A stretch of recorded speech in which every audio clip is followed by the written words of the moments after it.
Salut à tous, je suis avec Dimitri et Thomas de Spirivore. Salut Christophe. Est-ce que vous pouvez vous présenter et présenter l'entreprise, s'il vous plaît? Bien sûr. Je t'en prie. Ok. Donc je vous présente Thomas, je m'appelle Dimitri, on est les fondateurs des Spirivore. Les Spirivore, c'est une start-up, on peut dire, même si on est en train de passer le cap de la start-up, qui s'attache à populariser la spiruline, qui est une microalgue, comme un super aliment qu'elle devrait être et qu'elle devrait être depuis très longtemps. Ça fait 40 ans qu'on sait que la spiruline, cette microalgue, est pleine de tous les nutriments dont on a besoin, et on est un peu heurté à l'idée de ne la trouver qu'en pharmacie, sous la forme de comprimés et de poudre. Or, on a compris, nous, en étudiant la production, en étudiant comment elle se vendait, qu'il y avait vraiment des super leviers à activer pour présenter la spiruline de manière agréable à consommer pour qu'effectivement, elle devienne un aliment. Donc, on a travaillé sur la production, comment on travaillait la spiruline sous des formes différentes, nouvelles. On a travaillé sur la transformation, comment on la met en valeur dans la transformation et dans le conditionnement. Et enfin, le marketing, comment est-ce qu'on en parle pour que les gens, enfin, se sentent concernés par ce produit qui, non seulement est plein de nutriments, mais a vraiment plein de bienfaits excellents pour la santé. C'est vrai que moi, personnellement, j'ai goûté votre produit. Bluffé, parce que j'avais eu l'image de la spiruline, le truc vert que tu mets dans le yaourt, parce que je cours un peu et on m'avait dit vraiment, mangeant, ça va te faire du bien, etc. Franchement, pas bon, pas ouf, etc. Donc non, ça m'intéresse pas. Et les produits que vous m'avez présentés, ça n'a strictement rien à voir. Ça n'a strictement rien à voir. Vous dites, les deux, vous dites à un moment donné, on était une start-up, on est en train de basculer. Ça veut dire quoi? On a beaucoup innové, beaucoup changé de choses sur les 4-5 premières années, beaucoup exploré. En fait, on s'est aussi rendu compte qu'on affrontait un marché qui était dominé à 90% par des laboratoires pharmaceutiques. Donc, on a fait quelques virages en fait pendant 4-5 ans pour trouver vraiment l'angle d'attaque et comment est-ce que vraiment on allait pouvoir impacter ce marché-là. Et là, je pense qu'on a trouvé. Thomas, tu veux raconter un peu comment on a trouvé? Bah ouais, on était dans un process de recherche de ce qu'ils appellent dans l'univers startup, le produit market fit, quoi. Donc on a adapté le langage start-upper aussi. Ok. Mais sur l'histoire, on est passé au début, on est aquaculteur, paysan, producteur de spiruline les 2 premières années. On a soit le fait qu'on maîtrise la technique et la productivité, puis ensuite on se rend compte qu'il faut monter une marque parce qu'il n'y a pas de leader en France sur le marché de la spiruline française. Puis en fait, pendant 2 ans, on teste des tartinables à la spiruline, des chocolats à la spiruline, on essaie des boissons, on essaie tout un tas de produits, des glaces à la spiruline.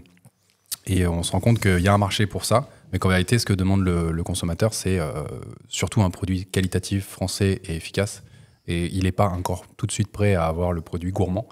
Donc en fait, on a un petit peu changé notre axe en disant oui, on veut démocratiser la spiruline pour qu'elle soit gourmande. On continue là-dessus, mais on veut d'abord offrir ce qu'attend le consommateur, quoi. Ouais, donc vous êtes des entrepreneurs, quoi. Bêtement. Non, c'est un bête. Au contraire, oui, vous avez une vision, une toile du Nord, démocratisée.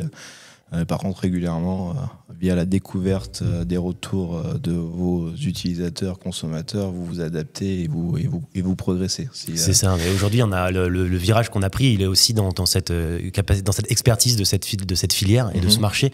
On a vraiment tapé à toutes les portes. On a vraiment passé notre temps à discuter avec des consommateurs, à leur pousser des choses et à récupérer leurs avis et leurs demandes, de sorte qu'aujourd'hui, les acteurs de cette filière se tournent vers nous. Des gros producteurs qui s'apprêtent à se lancer en production se tournent vers nous pour savoir comment est-ce qu'ils vont vendre ce produit et est-ce qu'ils ne peuvent pas passer par nous pour le vendre. Donc finalement, on devient un peu ce pivot de filière où tout le monde nous voit comme un très bon représentant de la spiruline française et du coup, ces producteurs se tournent vers nous, quoi. Passionnant, franchement, on pourrait discuter. Oui. Vous êtes lauréat Réseau Entreprendre 2023. Oui. Qui vous accompagne? Qui nous accompagne, c'est Cédric, qui est responsable d'agence. Il y a plusieurs agences MMA. Okay. On s'entend super bien. Il nous aide sur des problématiques très concrètes. Pour le coup, on fait vraiment appel à lui sur des choses très concrètes de comment je gère ce problème-là et il répond très bien. Pourquoi vous êtes venu chercher de l'accompagnement chez Réseau Entreprendre? C'est quoi chercher du réseau aussi. Du réseau, typiquement, on a des problématiques des fois légales. On a du conseil sur vous pouvez vous orienter vers là et puis parler avec telle personne. Des problématiques de stratégie, de financement de BFR, des trucs du quotidien, quoi. Donc ce qui est intéressant, c'est l'implication. On passe un coup de fil et tout de suite on gère notre problème et ça, c'est super agréable. Ok, donc Réseau Entreprendre est un hub. Vous passez un coup de téléphone, vous avez une question technique et vous avez une réponse. Ouais. On a demandé à l'intelligence artificielle de générer des questions Je ne donnerai pas le Bonne prompt idée. exact, mais il y a à un moment donné relou, dérangeante, etc. Donc je vous invite à en piocher une et je vais me prêter au jeu avec vous. Allez. Quoi. Enfin, à toi l'honneur, cher ami. Alors, quelle est votre stratégie si votre produit principal devenait obsolète demain?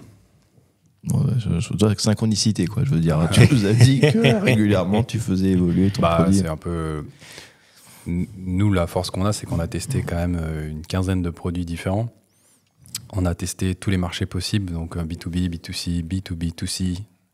On a testé les salons. On sait du coup vers quoi se tourner si le premier ne fonctionne pas. On est aussi assez bon en feedback, donc on sait aussi se dire s'il devient obsolète, pour quelle raison on fait en sorte que ça n'arrive pas avant. Donc on a une stratégie pour ça aussi, quoi. Ouais, je pense que c'est dans votre ADN. Ouais. La question, ça va être après comment vous arrivez à le conserver. Ce que je vous souhaite, c'est que la boîte va devenir très grosse.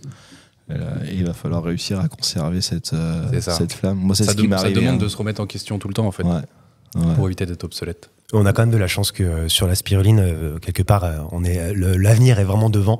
Et donc, avant que la spiruline devienne obsolète ou des produits à la spiruline deviennent obsolètes, il va se passer un bout de temps. Cool. Et toi, ta question? Comment réagiriez-vous si un concurrent lançait une innovation majeure dans votre secteur? En fait, c'est déjà arrivé, c'est arrivé il y a super pas longtemps. Il y a des on va dire collègues à nous. Alors nous, on a beaucoup de collègues dans cette filière parce qu'on essaie tous de faire monter le gâteau et de le faire grossir. Et Pierre et Hugo, on travaillait avec eux sur des tartinables et ils se sont lancés avec une innovation absolument majeure. Vraiment, ça va tout péter. Ils sont capables de faire un analogue de bœuf avec de la spiruline et qui ressemble littéralement au bœuf, qui a le goût du bœuf. Et ça, c'est absolument incroyable. Concrètement, ils ont fait ce que nous, on aurait adoré faire. Et ben, on les a appelés immédiatement. Et on leur a dit, mais du coup, vous allez cartonner, vous venez de lever 3 millions, vous allez avoir besoin de tonnes de spiruline. Ça tombe bien. Nous, on en a plein à dispo. Et ils étaient ravis de savoir qu'on pouvait leur proposer de la qualité.